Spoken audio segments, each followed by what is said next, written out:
محمد رسول الله. الحمد لله، الحمد لله رب العالمين، الحمد لله والشكر لله. يا أبو فادي يا أبو فادي، بلدي هاي ياسوف زراعية، بكينا نفلح وبكينا نحرث ونضرس ونساوي.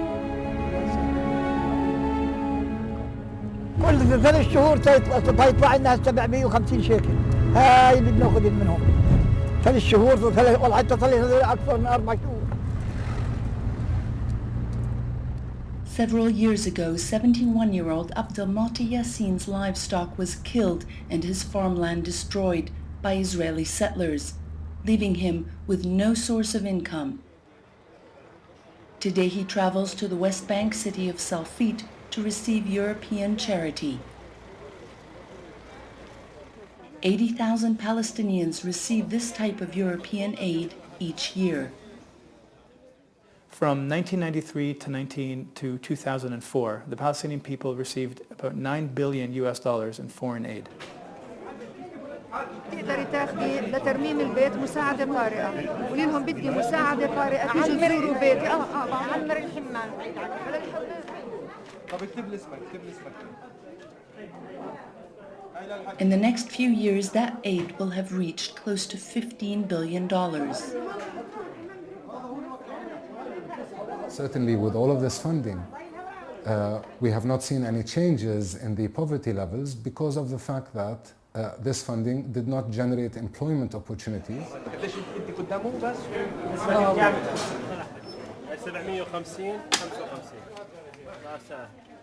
The main problem is that this aid is here with a very clear political agenda, which is to support the Oslo peace process. Assumed a period of that the conflict was over. The negotiations have been stalled for 17 years. احنا معتمدين مش بشكل سنوي على المانحين، احنا معتمدين بشكل يومي، حولونا لمعتمدين بشكل مطلق على أموال المساعدات الخارجية.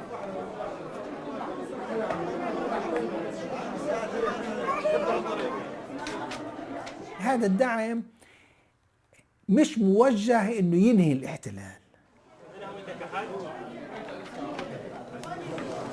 عبد المعطي خليل ابراهيم ياسين. نعم.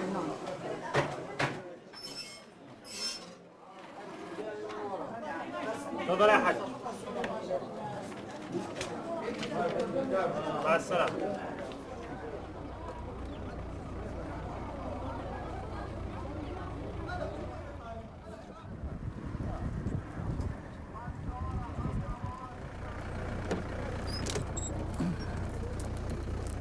يا ظهري امي قاعد.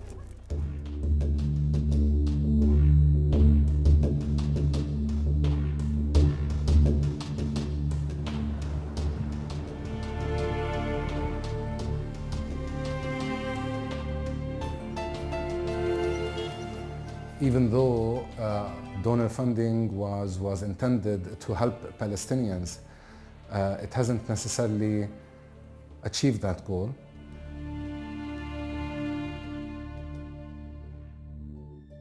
And most of the aid which was funneled into the occupied territories, it has not resulted in helping Palestinians with steady economic development.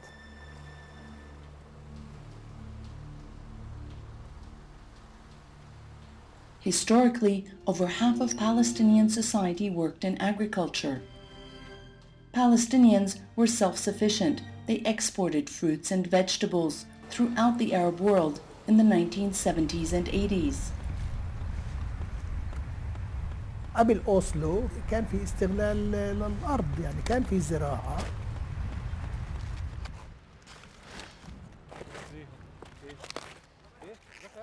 بداية الانتفاضة كان في محاولات للتحكم في الاقتصاد المحلي الفلسطيني على أساس الإنتاجية الصغيرة، المستوى الصغير من الإنتاجية والاعتماد الذاتي.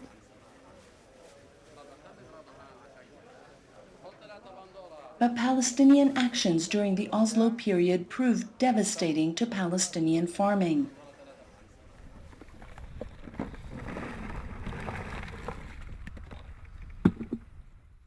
دعم لا يذكر اللي كان يجي لقطاع الزراعة، لأنه كان في تناقض بين الدعم لقطاع الزراعة وبين أوسلو. يعني السلطة لا تتحكم في الأرض ولا تتحكم في المياه.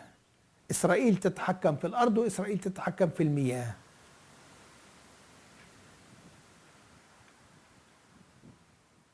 المجتمع ما اندعمش لا حتى يصير مكتفي ذاتيا، ما اندعمش حتى يصير عنده سيادة غذائية. ليش ما اندعمش؟ حتى يصير عنده أمن غذائي.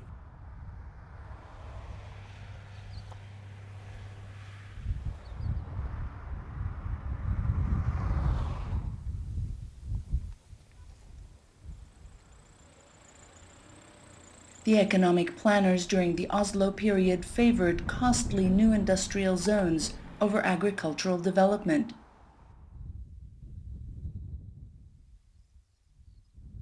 This has proved problematic. معروف مرج بن عامر اللي هو السلة الغذائية للفلسطينيين، للعائلات الفلسطينية، اللي من ناحية التشغيل ومن ناحية المزروعات وتوفيرها للسوق الفلسطيني.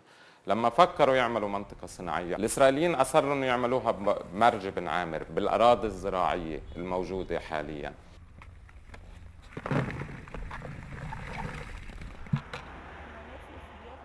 أجا بنك التنمية الألماني وقال أنا بدي أعطي قرض، مش منحة، قرض للفلسطينيين بقيمة 14 مليون يورو اللي يعملوا البنية التحتية للمنطقة الصناعية.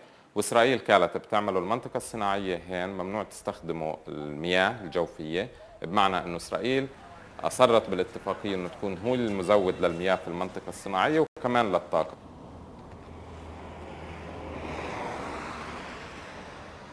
By controlling the water and electricity and access roads to the industrial complex at Al Jalameh, Israel exerts full control over the Palestinian project. من 16 سنة المشروع بنحكى عنه، لليوم ما صار إشي، ما صار منطقة صناعية. But something did happen. Agricultural land was destroyed at Al Jalameh to build one long gravel road. It sits unused, a road leading to nowhere.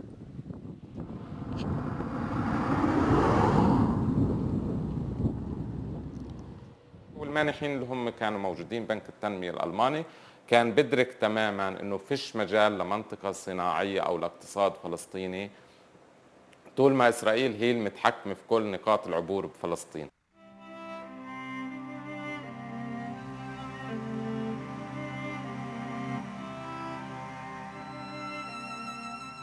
Six years into the peace process, Palestinians began resenting donor interference in their affairs.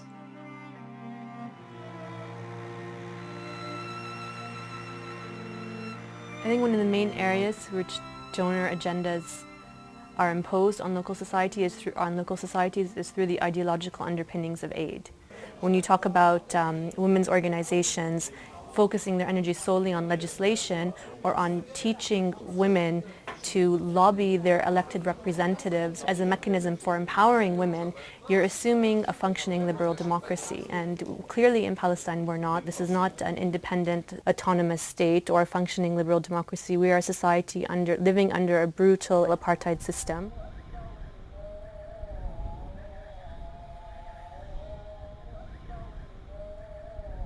المرأة كانت بالانتفاضة الأولى وهي دورها بالأحزاب أنشط سياسياً من ما هي موجودة اليوم.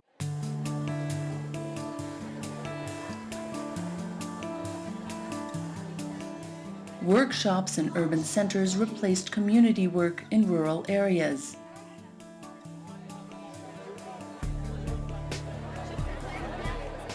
The lessons of the women's movement, because they're very critical and they're very self-aware of how the movement has been transformed by the NGO process, is that they've been able to promote wonderful legislation, but politically they are much weaker, and they don't actually have the real political power that a social movement needs to transform, to go about pursuing social change.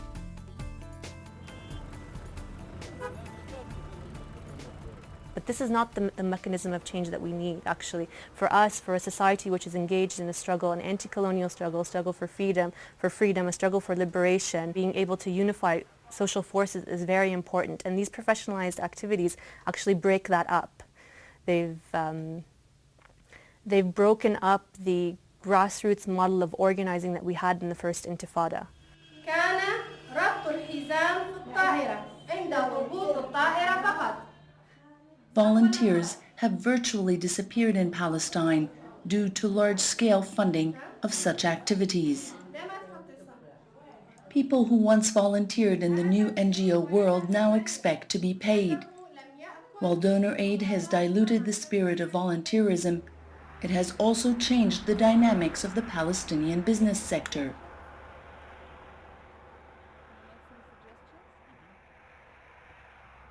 The challenges of operating a business are faced by many Palestinian businesses in the private sector. One of those challenges is recruiting Palestinians. It is a product of what's starting to be called the NGOization of developing economies. It's a result of a large amount of foreign aid that is injected to the Palestinian economy that allows non-governmental organizations or NGOs the ability to offer inflated salaries that are far detached from the local economy to recruit educated and professional Palestinians. So NGOs are therefore able to offer a salary that is 3 to 4 times higher than what the local private sector can afford.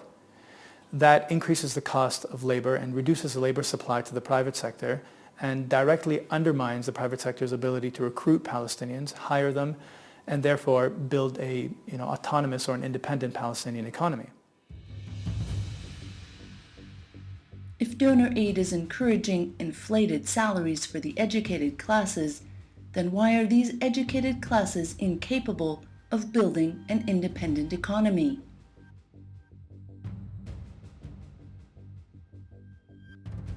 The very fundamentals of economic development and growth and free movement of goods and people was completely stopped by the government of Israel, by the successive governments of Israel.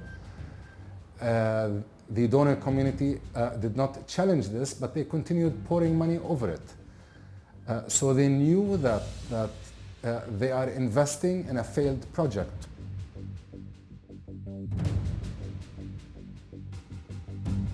The Oslo project had many beneficiaries who worked to keep the project alive.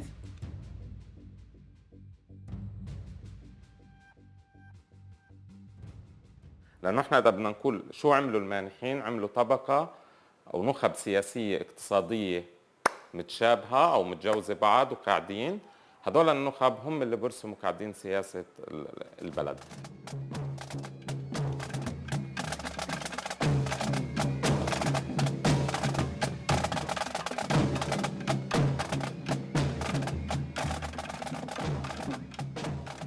The NGO process is really works hand in hand with the process of promoting an image of prosperity in cities like Ramallah and and a focus on also fostering a middle-class lifestyle, lifestyle which is focusing on consumption. All of this works to create a symbol of normality, that we're living in normal conditions, that actually everything is fine in the West Bank and Gaza, that the state is in the process, that there's a state on the way that will be independent very soon, and all of this masks the structures of oppression that we live under daily, and that the structures of control that Israel has put in place.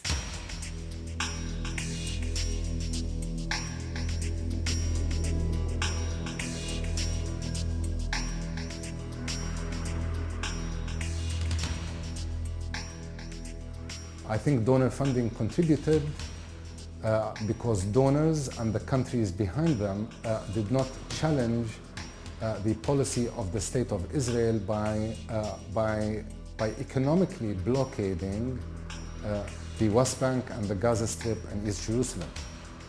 So they knew that they are investing in a failed project which cannot be feasible without the free movement of goods and people.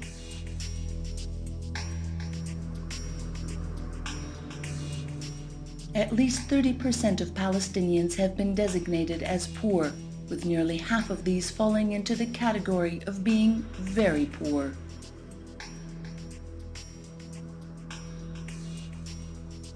How can so many Palestinians remain poor with so much aid being donated? واحنا ما ننساش انه في جزء كبير كمان مقدر يمكن بين 30 ل 50% من الدعم اللي بيجي من مصادر الدعم الخارجية بيرجع لنفس المصادر، بيرجع للبلاد نفسها من خلال المستشارين في بعض المشاريع. هاي النسبة اللي بترجع لمصدر الدعم تزيد عن 50% من المبلغ المقرر اللي بنحط على الكتب. يعني بتسجل انه هذا دعم للشعب الفلسطيني تحت الاحتلال.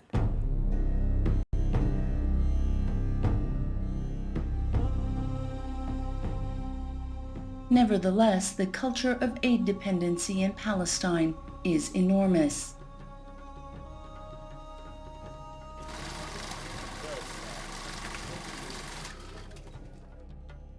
Right now, 30% of the Palestinian GDP comes from foreign aid.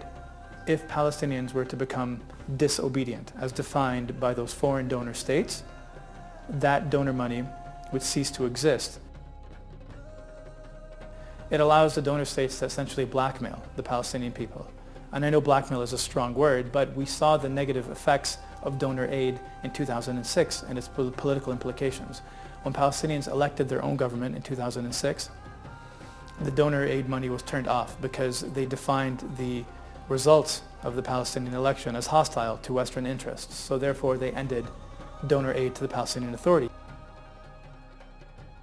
So they're like what they call the golden handcuffs. You know, the donor aid is given to you, but it has conditions that require you to react in a different way. Thus, if the foreign donor state that's giving the money has interests to keep the Israeli occupation in place, or to allow Israel to continue to build settlements, build its wall, and further entrench its occupations, that works contrary to the interests of the Palestinian people.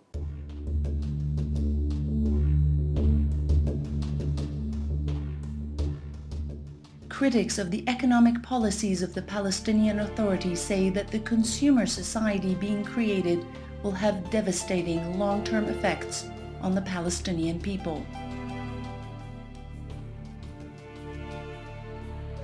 مدينة زي رام الله حجم الديون اللي على الناس بس من وقت سلام فياض، الحجم الديون للقروض للبنوك وهيك ارتفع ل 3 مليار دولار. يعني التوجه العام لبنك الدولي هين انه قديش احنا قادرين نخلق مصالح فردية ومنفعة فردية لكل واحد.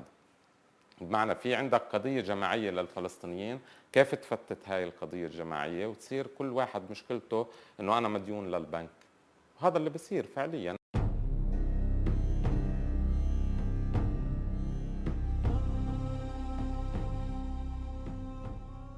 Palestinian society, observers note, is changing.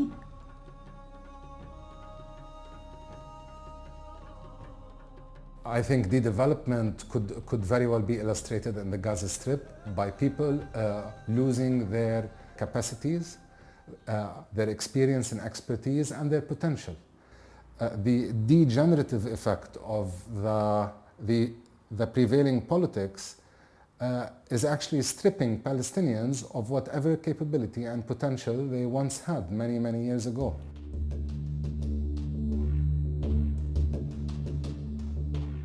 But being debt-ridden and facing the prospects of de-development are not the only internal problems that the Palestinians face.